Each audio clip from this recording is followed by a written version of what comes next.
नमस्कार साथियों एवं प्यारे बच्चों। आज की क्लास में हम पढ़ेंगे कक्षा 6 एनसीईआरटी गणित प्रश्नावली 3 संख्याओं के साथ खेलना। तो आप सभी जो प्रिंस क्लासेज के यूट्यूब चैनल पर पढ़ रहे हो उन सभी से यह रिक्वेस्ट है कि अधिक से अधिक स्टूडेंटों को जोड़ने का प्रयास करें, विद्यार्थियों को जोड़ने का प्रयास करें ताकि मैं आपके लिए बेहतर से बेहतर कर सकूं और अधिक मेहनत कर सकूं। ठीक है, तो आज की जो प्रश्नावली है उसकी भूमिका पढ़ेंगे हम और भूमिका में पढ़ेंगे गुणनखंड व गुणज। अगर आप लोग ये जो प्रश्नावली आप पढ़ रहे हो इनको अच्छी तरह की तरीके से पढ़ते हो तो जो आगे आपका जो भविष्य है उसमें आपको गणित में कहीं पे भी रुकने की आवश्यकता नहीं है, क्योंकि ये जो बेसिक स्तर है ये अगर आपका कंप्लीट है तो आप इनको गणित में कहीं पे भी नहीं रुकने वाले हो। दूसरी चीज, जो बच्चे कक्षा 6 में नहीं है यदि वो लोग भी इनको पढ़ते हो तो उनके लिए भी ये बहुत ही फायदेमंद होने वाला है। तो ये बहुत इंपॉर्टेंट प्रश्नावलियां हैं। तो जो आज का चैप्टर है उसमें हम सबसे पहले बेसिक जो इसकी भूमिका है उसमें बात करेंगे गुणनखंड की। अब देखो गुणनखंड क्या होता है। जैसे मैंने कोई भी नंबर लिया आपको 6, ठीक है, आपसे कहा है कि इस 6 के गुणनखंड निकालने हैं हमें। तो बेटा क्या करते हैं गुणनखंड में, इस 6 में जिस संख्या का भाग जाता है वो संख्या देखते हैं। तो बताओ 6 में किसका भाग जाएगा। सबसे पहले भाग देते हैं 1 का। किसका भाग देते हैं? 1 का। तो 1 का कितनी बार जाएगा? 6 बार। ठीक है ना, शेष क्या बचेगा? 0। मतलब 6 में भाग किसका जाता है? 1 का जाता है ना। अब इसी प्रकार 6 में मैं भाग दूंगा 2 का। ठीक है, 2 का भाग जाएगा कितनी बार? 3 बार। 3 दूनी 6, शेष क्या बचेगा? 0। मतलब 6 में 2 का भाग भी जाता है। अब 6 में भाग देंगे 3 का, ये 3 का, 3 दूनी 6, 2 बार, शेष क्या बचेगा? 0। मतलब 6 में 3 का भाग भी जाता है। अब मैं भाग दूंगा 6 में किसका? 4 का। बताओ 4 का भाग जाता है क्या? नहीं जाएगा, क्योंकि 4 दूनी कितना हो जाएगा? 8। 5 का भाग 6 में नहीं जाएगा, 6 का भाग 6 में जाएगा। ठीक है ना, 6 एकम 6, शेष क्या बचेगा? 0। मतलब 6 में किस किस का भाग जाता है? 1 का, 2 का, 3 का और 6 का। इसका मतलब ये हुआ कि जो ये आए ये 6 के क्या हैं? ये 6 के गुणनखंड हैं। ये क्या हैं? ये 6 के गुणनखंड हैं। समझ में आया? यानी किसी संख्या का गुणनखंड उस संख्या का पूरा पूरा भाजक होता है। ठीक है, 6 के गुणनखंड 1 है, 2 है, 3 है और 6 है। ठीक है, जैसे और संख्या ले ली, जैसे मैंने 12 ले ली, ठीक है, 10 ले लो, कोई सा भी नंबर आप ले सकते हो। 10 ले लिया मैंने। अब मुझसे कहा गया है कि 10 के गुणनखंड निकाल के बताइए। आप कैसे निकालेंगे? 10 में हम भाग देकर देखेंगे। 10 में हम भाग देकर देखते हैं, जिस जिसका भाग जाता है वो संख्याएं 10 के क्या हो जाएगी? गुणनखंड हो जाएगी। तो जैसे पहले 1 का जाएगा, 1 का भाग 10 में, हाँ जाएगा, 10 बार जाएगा ना। अब 2 का भाग बेटा जाएगा, 5 दूनी 10, 2 बार। ठीक है, 3 का भाग, 3 एकम 3 दूनी 6, 3 दिया 9, नहीं जाएगा। 4 का भाग नहीं जाएगा, 4 दूनी 8, 4 दिया 12 हो जाता है। 5 का भाग जाएगा, 5 दूनी 10। 6 का भाग नहीं जाएगा, 7 का नहीं जाएगा, 8 का नहीं जाएगा, 9 का नहीं जाएगा, 10 का जाएगा। यानी कि 10 में किसका भाग जाता है? 1 का, 2 का, 5 का, 10 का। इसका मतलब ये हुआ कि ये जो सारे के सारे हैं वो किसके गुणनखंड हैं? वो 10 के गुणनखंड हैं। तो आपको समझ में आ गया होगा गुणनखंड कैसे ज्ञात करते हैं कि परिभाषा आप समझ सकते हो। गुणनखंड की परिभाषा मैं आपको बता रहा हूं कि यदि यानी कि किसी संख्या का गुणनखंड, किसी संख्या का गुणनखंड उस संख्या का पूरा पूरा भाजक होता है। भाजक होता है। किसी संख्या का गुणनखंड उस संख्या का पूरा पूरा क्या होता है? भाजक होता है। कहने मतलब 1 का भाग भी 6 में जाएगा, 2 का भाग भी 6 में जाएगा, 3 का भाग भी 6 में जाएगा और 6 का भाग भी 6 में जाता है। तो आपको परिभाषा हो गई और समझ में आ गया गुणनखंड कैसे निकालते। जैसे एक नंबर और लेता हूं मैं 13। अब मुझसे कहा जाए कि 13 के गुणनखंड निकालो। बताओ बेटा कैसे निकालेंगे? सबसे पहले 13 में किसका भाग देंगे? 1 का। जाएगा कितनी बार? 1 बार। एक बार ही जाएगा ना, सॉरी 13 बार जाएगा, 1 का भाग। ठीक है, अब 2 का भाग देंगे 13 में, जाएगा क्या? 2 का भाग 13 में जाता है क्या? नहीं जाता है, क्योंकि नहीं 2 10 10 के बाद 12 12 के बाद 14 ऐसे चलता है ना, नहीं जाएगा। 3 का नहीं जाएगा, 4 का नहीं जाएगा। 13 किसी भी पहाड़े में नहीं आता है, किसी भी संख्या के पहाड़े में, यानी कि 13 में किसका भाग जाएगा बेटा? 13 का ही जाता है। तो बताओ 13 के गुणनखंड क्या हुए? 1 और 13, है ना? इसका मतलब 1 का भाग भी 13 में जाता है और 13 का भाग भी 13 में जाता है। तो परिभाषा क्या होगी? किसी संख्या का गुणनखंड उस संख्या का पूरा पूरा क्या होता है? भाजक होता है। अब कुछ इंपॉर्टेंट पॉइंट हम इसमें देख लेते हैं, जो इसकी विशेषताएं हैं गुणनखंड की, वो क्या क्या है वो देख लेते हैं। सबसे पहले देखो, एक जो है वो प्रत्येक संख्या का गुणनखंड होता है, यानी कि कोई सा भी नंबर हो, कोई सी भी संख्या हो, सब में 1 का भाग जाता है। इसकी जो पहली विशेषता है गुणनखंड की वो क्या है? एक प्रत्येक संख्या का गुणनखंड है। एक प्रत्येक संख्या का क्या है? गुणनखंड है। पहली विशेषता ये है इसकी कि जो 1 है वो प्रत्येक संख्या का क्या है बेटा? गुणनखंड है। आगे बात समझ में। अब दूसरा जो है, एक संख्या का प्रत्येक गुणनखंड उसका क्या होता है? विभाजक होता है। दूसरा जो पॉइंट है, एक संख्या का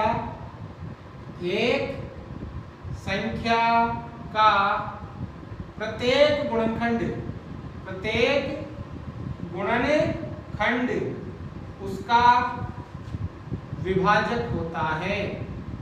विभाजक या भाजक कह दो, उसका भाजक होता है। इस लाइन को ध्यान से पढ़ो। एक संख्या का प्रत्येक गुणनखंड, जैसे 10 है, 10 के प्रत्येक गुणनखंड इस संख्या की क्या है? भाजक है। भाजक मतलब 1 का भाग भी 10 में जाएगा, 2 का भाग भी जाएगा, 5 का भी जाएगा और 10 का भी जाता है। मतलब एक संख्या का प्रत्येक गुणनखंड उस संख्या का क्या होता है? भाजक होता है या विभाजक होता है। मतलब उसको पूरी पूरी बार क्या करता है बेटा? विभाजित करता है।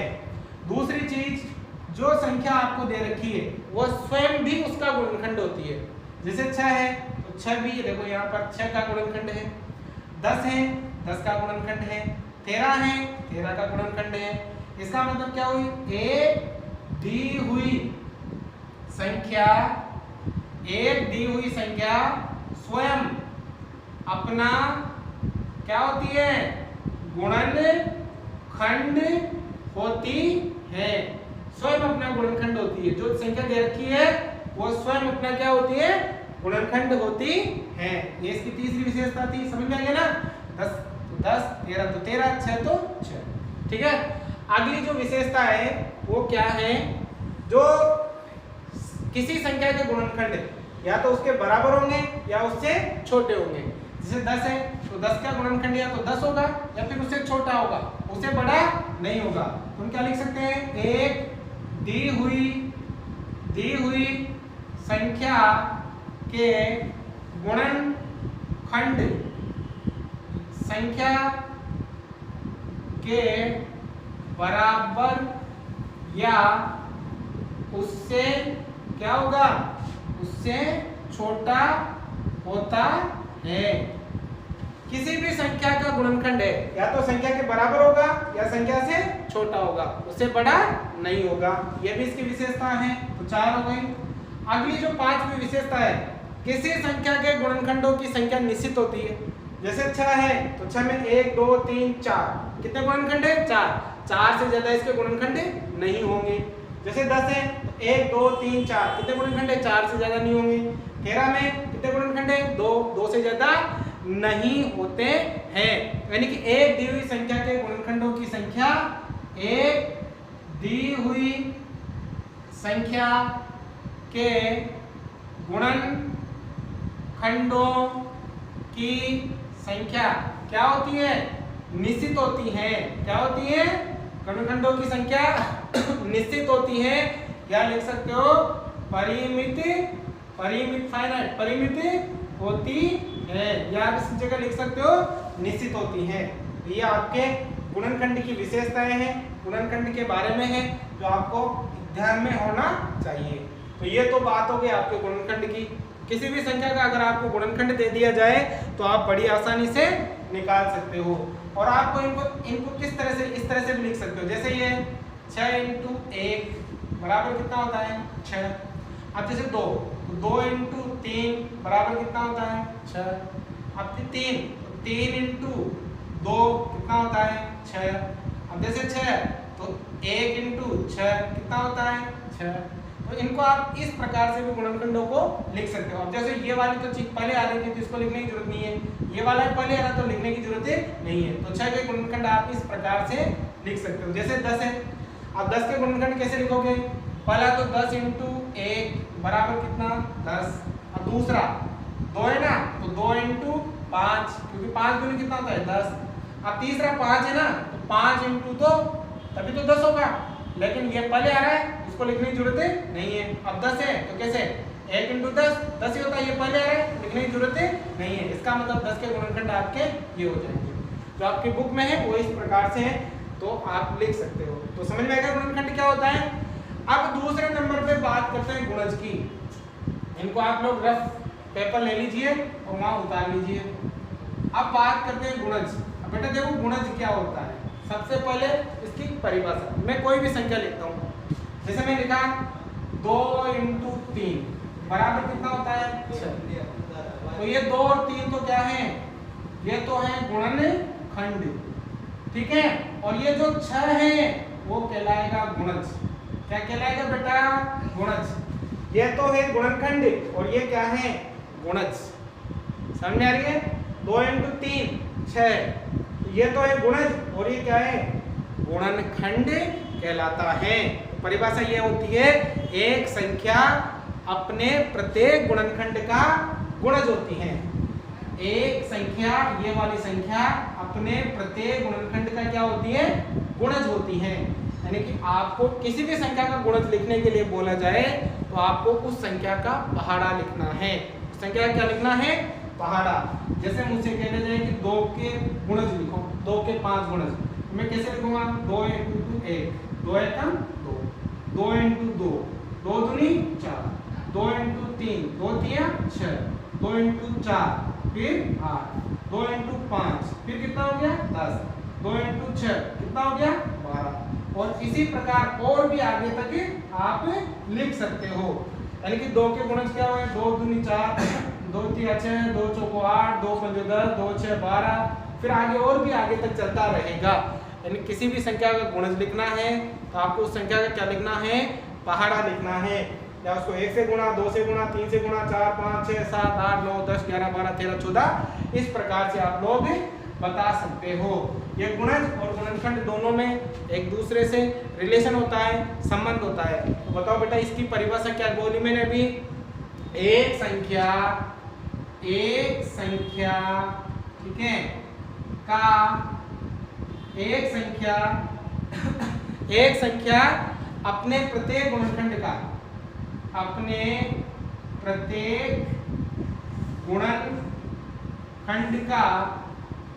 गुणनखंड ठीक है ना, गुणनखंड का अपने प्रत्येक गुणनखंड का क्या होती है गुणज होती है।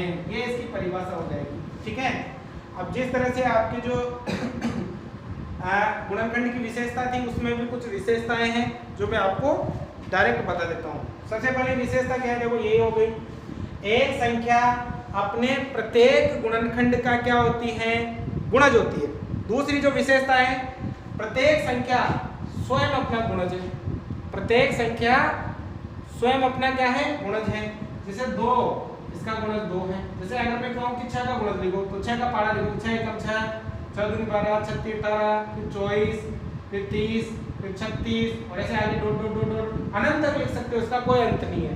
तो पहली जो इसकी विशेषता क्या हो गई, एक संख्या स्वयं अपना गुणज है। एक संख्या स्वयं अपना क्या है गुणज है। ओके सर, पहली लिख सकते हो एक